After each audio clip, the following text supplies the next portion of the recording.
وصحبه أجمعين. أما بعد، أعوذ بالله من الشيطان الرجيم. بسم الله الرحمن الرحيم.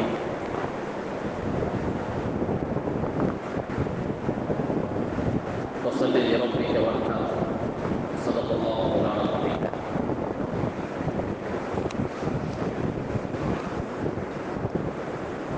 وقال الله تعالى أيضا: يريد الله أن يخفف عنكم وخلق الإنسان ضعيفا. صدق الله مولانا العظيم. கண்ணியமான அல்லாஹ்வின் நல்லடியார்களே, பெரியோர்களே, சகோதரர்களே, அல்லாஹ் நம் அனைவருக்கும் தீனுடைய மேலான விளக்கத்தை தந்தல்வானாக. தீனின் பிரகாரம் நம்முடைய வாழ்வின் கடைசி தருணம் வரை நிலைத்து நின்று அமல் செய்யக்கூடிய வாக்கியத்தை நசீபாக்குவாராக.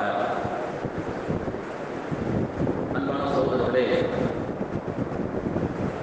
குர்ஆனிலே அல்லாஹ் தஆலா மனித படைப்பை சொல்லும் பொழுது வகுலிகல் இன்சானு தஈஃபா, மனிதன் பலவீனமாக படைக்கப்பட்டுள்ளான், மனிதனிடத்திலே பலவீனங்கள் நிரம்பி இருக்கின்றன என்று அல்லாஹ் தஆலா சொல்வான். உண்மையில் மனிதர்கள் பலவீனமானவர்கள், எல்லா விதங்களிலும் பலவீனமானவர்கள். பேச்சை பார்த்தால் அவனை விட பலசாலி யாருமே இல்லை என்பதை போல மனிதர்கள் பேசுவார்கள். அவர்களுடைய உடல்பாகம் கூட தன்னை மிஞ்சுவதற்கு ஆடில்லை என்பதை போல அவர்களுடைய நடத்தைகள் இருக்கும். ஆனால் ஒரு சின்ன காய்ச்சல், தலைவலி என்று வந்துவிட்டால் சுருண்டு விடுவார்கள். அதே போல் அவர்களுடைய நீயத்துகளை பார்த்தால் அந்த நீயத்திலும் மனிதர்கள் பலவீனமானவர்கள். பெருசாக நீயத்து வைப்பார்கள், நான் இதையெல்லாம் செய்து விடுவேன், இதையெல்லாம் சாதித்து விடுவேன் என்று எண்ணம் கொள்ளக்கூடியவர்கள், உறுதி கொள்ளக்கூடியவர்கள். அந்த உறுதியில் கடைசி வரை நிலைத்து நிற்பவர்கள் மிக குறைவானவர்கள். அந்த உறுதி குறைந்தவர்கள் அதிகம். அதே போல அமல்கள் ரீதியாக பார்த்தாலும் கூட மனிதர்கள் பலவீனமானவர்கள். நம்ம கொஞ்சம் நெஞ்சு அமல்கள் செய்கின்றோம், அல்ஹம்துலில்லாஹ். ஆனால் நம்ம அமல்களை கூட எடை போட்டு பார்த்தால் அதிலே 1000 குறைகளை கண்டுபிடிக்கலாம், பலவீனங்களை பார்க்கலாம். சரியாக சொல்ல முடியாது, சரியான நோன்பு வைக்க நம்மால் இயலாது, அல்லாஹ்வுடைய கடமைகளை சரியாக செய்ய முடியாது. கடமைகளிலும் பலவீனம், உடலிலும் பலவீனம், எண்ணங்களிலும் பலவீனம். இப்படிப்பட்ட ஒரு பலவீனமான படைப்பு தான் மனித படைப்பு என்று அல்லாஹ் தஆலா சொல்கின்றான். ஆனால் அதே நேரத்தில் அல்லாஹ் தஆலா நமக்கு தந்திருக்கக்கூடிய இந்த மார்க்கம், நமக்கு தந்திருக்கக்கூடிய இந்த தீன் மிக எளிமையானது. பலவீனமான மனிதர்களுக்கு பாரமான தீனை அல்லாஹ் தரவில்லை, பாரமான மார்க்கத்தை தரவில்லை. நாம் பலவீனமானவனாகத்தான் படைக்கப்பட்டுள்ளோம் என்று அல்லாஹ் சொல்கின்றான். எனவே அல்லாஹ் நமக்கு தந்திருக்கக்கூடிய தீன் மிக எளிமையானது, அமல் செய்வதற்கு மிக எளிமையானது. அல்லாஹ் அப்படிப்பட்ட மார்க்கத்தை நமக்கு தந்திருக்கின்றான். பல விதங்கள் அல்லாஹ் நமக்கு சலுகை தந்திருக்கின்றான். எப்படியாவது இந்த மனுஷன் மேல வந்து விட மாட்டானா, எப்படியாவது இந்த மனிதன் உயர்ந்த இடத்திற்கு வந்து விட மாட்டானா, எப்படியாவது இந்த படைப்புகள் அல்லாஹ்வுடைய பொருத்தத்தை பெற்று சுற்றத்தை அடைந்து விட மாட்டார்களா என்று அல்லாஹ் தஆலா நமக்கு நிறைய சலுகைகளை தந்திருக்கின்றான். தீன் என்பது கஷ்டமே கிடையாது, பாரமே கிடையாது. தீனுக்கு மாற்றமாக வாழ்வது பாரம், பாவங்கள் செய்து வாழ்வது பாரம், நன்மைகள் செய்து வாழ்வது பாரம் கிடையாது. அல்லாஹ் அந்த மாதிரி வாழ்க்கையை நமக்கு, அந்த மாதிரி தீனை நமக்கு தந்திருக்கின்றான். தீனுடைய ஒவ்வொரு அம்சங்களையும் எடுத்து பார்த்தால் மிக எளிமையான விஷயங்கள் தான். அன்பு சகோதரர்களே, அல்லாஹ் அதற்காக வேண்டி செய்யக்கூடிய இன்னும் பல ஏற்பாடுகளை நம்ம பார்க்கணும். அல்லாஹ் கிருபையாளன், அல்லாஹ் கருணையாளன். அதனால் அல்லாஹ் வேற என்னென்ன செய்தான் என்றால், நல்ல நாட்கள் அல்லாஹ் ஏற்படுத்தி கொடுத்தான், நல்ல சந்தர்ப்பங்கள் அல்லாஹ் தந்தான். பிற நாட்களில் செய்யக்கூடிய அமல்களை விட, பிற நாட்களில் செய்யக்கூடிய வணக்கங்களை விட அந்த நாட்கள்ல செஞ்சிட்டா, அந்த நாட்கள்ல அமல்கள் செஞ்சிட்டா எங்கேயும் போய்விடுவார்கள். அப்படிப்பட்ட நல்ல நாட்களை எல்லா நாட்களும் சொல்ல கிடையாது. வாரத்துடைய நாட்களில் மிக சிறந்த நாள் ஜும்மாவுடைய நாள், மாதங்களில் மிக சிறந்த மாதம் ரமலானுடைய மாதம், இரவுகளில் மிகச் சிறந்த இரவு லைலத்துல் கத்ர் இரவு. ஏன் அல்லாஹ் இதை ஏற்படுத்தி கொடுக்கிறான்? ஜும்மாவுடைய நாளை அல்லாஹ் நமக்கு ஏன் தரணும்? ரமதானுடைய மாதத்தை நமக்கு ஏன் தரணும்? லைலத்துல் கத்ரை நமக்கு ஏன் தரணும் என்றால், அந்த நாட்கள்ல நீங்க அமல் செஞ்சீங்கன்னா நீங்கள் அடைய வேண்டிய இடத்தை அடைந்து விடலாம். மற்ற நாட்களை போல அல்ல, அது சிறந்த நாட்கள் என்று அல்லாஹ் சில சிறந்த நாட்களையும் சிறந்த இரவுகளையும் தந்திருக்கின்றான். அப்படிப்பட்ட சிறந்த நாட்களில் சிறந்த இரவுகளில் ஒன்றுதான் நாம் எதிர்கொள்ளக்கூடிய வரக்கூடிய சில நாட்கள். ஹஜ்ஜுடைய நாட்கள் என்று சொல்கிறோம் அல்லவா? இன்று திரை பார்க்க வேண்டும். இன்று திரை பார்த்தால் நாளையில் இருந்து 10 நாட்கள், 10வது நாள்ல பெருநாள். இந்த 10 நாளும் மிகச் சிறந்த நாட்கள், மிக பெருமதியான நாட்கள். பல நேரங்களில் நாம் அதற்கு கொடுக்க வேண்டிய முக்கியத்துவத்தை தருவது கிடையாது. எல்லா நாட்களைப் போல ஒரு சாதாரணமான நாட்களாக எண்ணி கடந்து விடுகின்றோம். அப்படி அல்ல. குர்ஆனில் அல்லாஹ் தஆலா இந்த 10 இரவுகளின் மீது சத்தியம் செய்து சொல்கின்றான். சத்தியம் செஞ்சு ஒரு இரவுடைய மேன்மை அல்லாஹ் சொல்கின்றான் என்றால், அதை விட அதனுடைய மேன்மையை சொல்வதற்கு வார்த்தை இல்லை.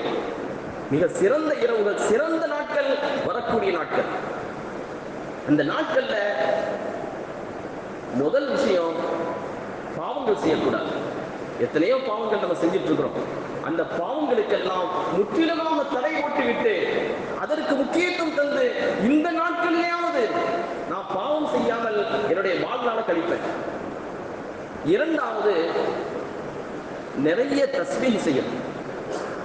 தஸ்பீஹுகளுக்கு, ஸிக்ருகளுக்கு ஏராளமான சிறப்புகள் சொல்லப்பட்டிருக்கின்றன. குறிப்பாக 3ஆம் கலிமா எல்லாத்துக்கும் ஞாபகம் இருக்கும். அதனுடைய நன்மைகளை பற்றி நம்ம தனியாக பேசலாம், மணிக்கணக்காக பேசலாம். அந்த 3ஆம் கலிமாவை அதிகமாக இந்த நாட்கள்ல ஓதணும். குறைஞ்சபட்சம் ஒரு நாளைக்கு ஒரு 200 தடவை ஓதலாம். ஒரு 200 தடவை ஓதினால் 10 நாள்ல ஒரு 2000 தடவை ஓதிருக்கும். எந்த அளவிற்கு முடியுமோ அந்த அளவிற்கு அதிகமாக இந்த 3ஆம் கலிமாவை ஓத வேண்டும். அதே போல இரவுகளை எடுத்துக்கொண்டால் அந்த இரவுகளும் சாதாரணமான இரவுகள் அல்ல. ஒரு ஹதீஸ்ல வருகின்றது, இந்த இரவுகளில் செய்யக்கூடிய அமல் லைலத்துல் கத்ருடைய இரவுடைய அமலுக்கு சமமானது. லைலத்துல் கத்ர் நாம் அமல் செஞ்சா எவ்வளவு பெரிய நன்மையோ அந்த மாதிரி நன்மை இந்த 10 இரவுகளுடைய வணக்கத்திற்கு அல்லாஹ் தருகின்றான்.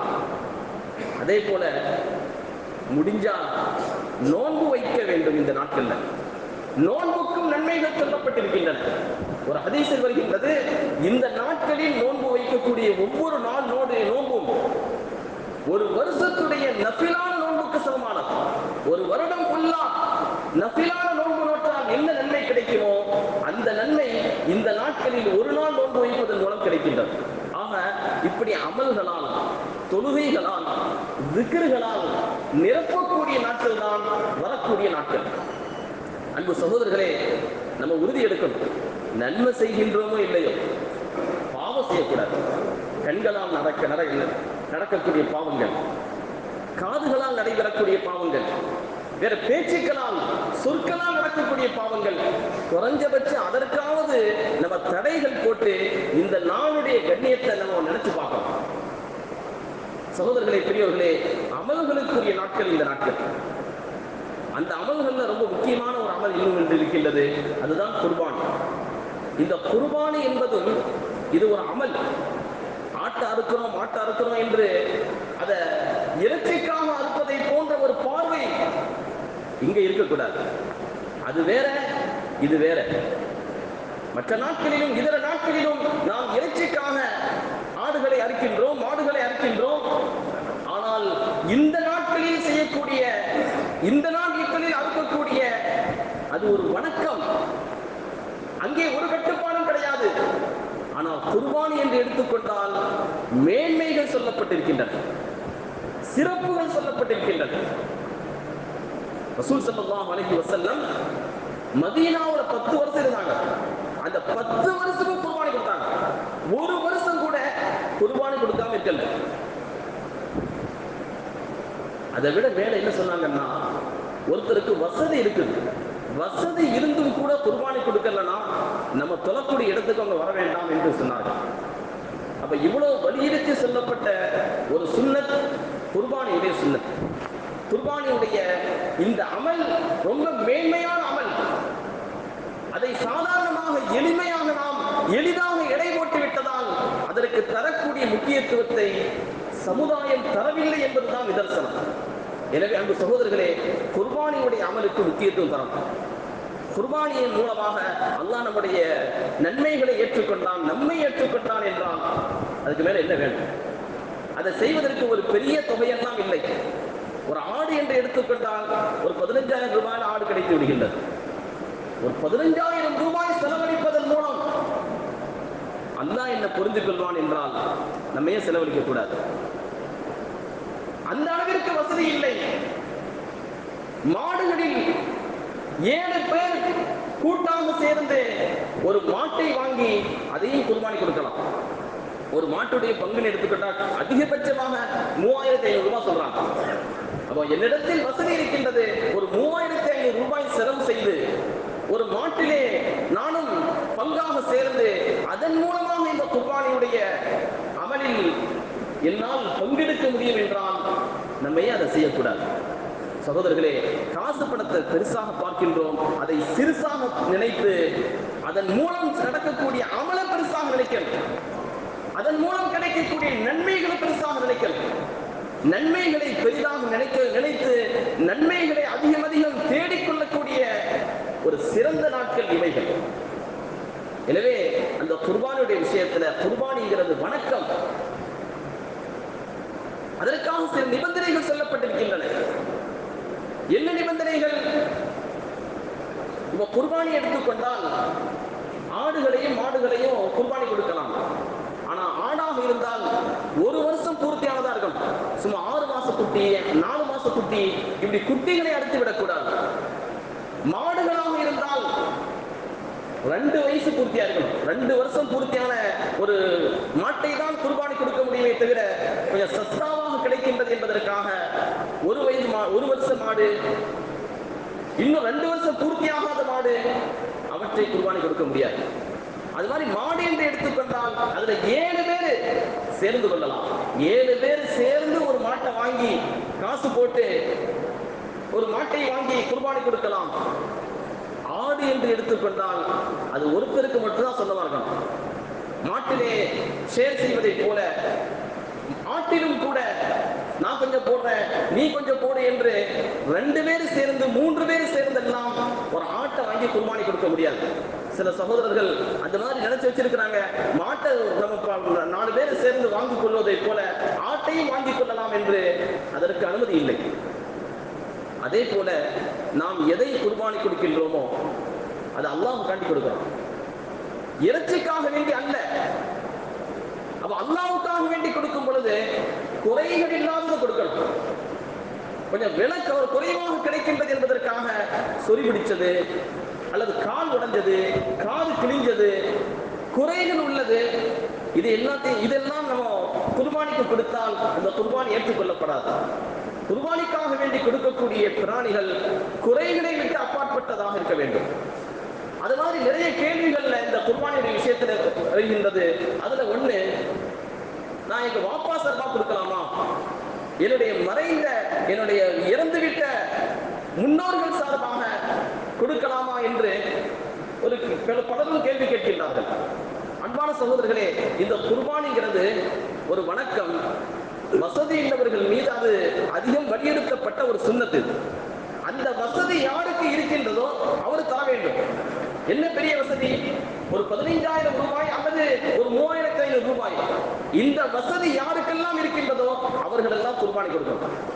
மகன்கிட்ட மட்டும்தான் இந்த வசதி இருக்கின்றது என்றால் மகன் கொடுப்பது சுன்னத்து. தந்தைகிட்ட இருக்கின்றது என்றால் தந்தை தனியா கொடுக்கணும். வாப்பாட்ட அந்த வசதி இல்லை, மகன் கொடுத்தால் போதுமானது. நம்முடைய முன்னோர்கள் இறந்து விட்டவர்கள், தாய் தந்தையர்கள் இறந்து விட்டார்கள், நம்ம குர்பானி கொடுத்து நம்ம சார்பாக கொடுத்து அதனுடைய நன்மைகளை அவங்களுக்கு சேர்த்து வைக்கலாம். அதனுடைய நன்மைகளை அவர்களுக்கு சேர்த்து வைக்கலாம்.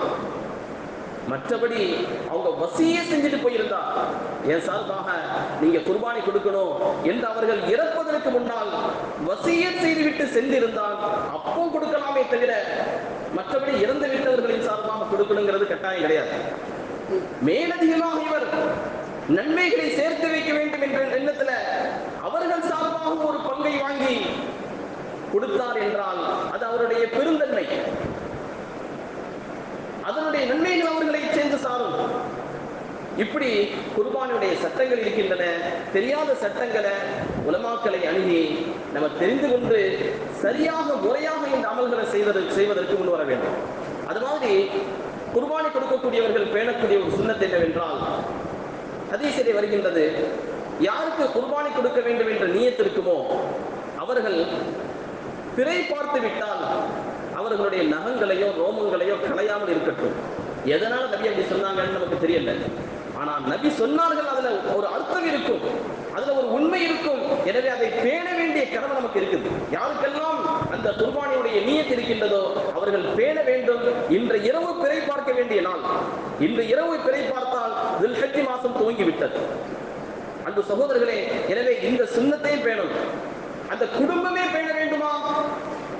தேவையில்லை. யார் குர்பானை கொடுக்கின்றார்களோ அவர்கள் மட்டும் இந்த சுன்னத்தை பேணினால் போதுமானது.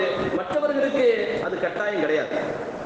ஆக இந்த மாதிரி அமல்கள் சொல்லப்பட்ட சிறந்த நாட்கள் இந்த நாட்கள். எனவே இந்த நாட்களை அமல்கள் செய்வதற்காக ஒதுக்க வேண்டும், அமல்கள் செய்வதற்கு முன் வர வேண்டும். கொஞ்சம் யோசிச்சு பார்க்கணும். இந்த நாட்களை எல்லாம் நம்ம ஹஜ்ஜுடைய நாட்கள் அப்படின்னு சொல்லுவோம். ஹஜ்ஜை செய்வதற்கு லட்சக்கணக்கான ரூபாய் செலவாகும். அது நம்மால் இயலல்ல, நம்மால் முடியல. முடிஞ்சிருந்துச்சுன்னா நம்மளும் ஹஜ்ஜுக்கு போயிருப்போம். ஆனால் குறைஞ்சபட்சம் குர்பானியாவது நம்ம செய்யலாம் அல்லவா? ஹஜ்ஜு தான் என்னால் செய்ய முடியல, குர்பானி செய்தாவது குறைஞ்சபட்சம் அந்த ஹாஜிகளுடைய அமல்கள்ல நம்முடைய அமலும் சேர்ந்துவிடும் அல்லவா? ஹாஜிகளும் குர்பானி கொடுப்பார்கள், ஹாஜிகளுக்கு தவாஃப் செய்வார்கள். நம்மால் தவாஃப் செய்யல, தவாஃப் செய்யணும்னா காபத்துல்லாஹ் போகணும். ஹாஜிகள் அரஃபாவில் தங்குவார்கள், நம்மால் தங்க இயலாது. ஏன்னா அரஃபாவில் தங்கணும்னா நம்ம அங்க போயிட்டாகும். ஆனா ஒன்னே ஒன்று செய்யலாம், ஹாஜிகள் குர்பானி கொடுப்பார்கள், நாமும் குர்பானி கொடுக்கலாம். எனவே அந்த ஹஜ்ஜுடைய அமல்கள் உலகம் முழுவதும் ஏராளமான பகுதிகளில் இருந்து லட்சோப லட்ச மக்கள் காபத்துல்லாவை நோக்கி ஹஜ்ஜுக்காக வேண்டி குழுமி இருக்கக்கூடிய இந்த தருணத்துல, அமல்களை அதிகப்படுத்தக்கூடிய இந்த தருணத்துல, இங்கே நம்முடைய சொந்த ஊரில் இருக்கக்கூடிய நாம் நம்மால் இயன்ற அமல்களை செய்யலாம், நம்மால் இயன்ற வணக்கங்களை செய்யலாம். குர்பானியும் நம்மால் இயலக்கூடிய ஒரு அமல். எனவே அதை செய்ய வேண்டும் என்ற ஒரு ஆசையும் ஆர்வமும் துடிப்பும் கொள்ள வேண்டும். ஆர்வத்தோடு இந்த அமலை செய்வதற்கு முன் வர வேண்டும். வல்ல அல்லாஹ் தஆலா இதை விளங்கி அமல் செய்ய தௌஃபீக் செய்வானாக. நீண்ட நெடிய நாட்கள் நோய் நொடி இல்லாமல் சுகத்தோடு இன்பத்தோடு வாழ்ந்து அல்லாஹ்வை நின்று வழிபட்டு வாழக்கூடிய உயர்ந்த பாக்கியத்தை அல்லாஹ் நம் எல்லோருக்கும் நசீபாக்குவானாக என்ற நல்ல துஆக்களோடு உங்கள் எல்லோரின் துஆவை ஆதரவு வைத்து என் வார்த்தைகளை நிறைவு செய்கின்றேன். வஆகிரு தஅவானா அல்ஹம்துலில்லாஹி ரப்பில் ஆலமீன்.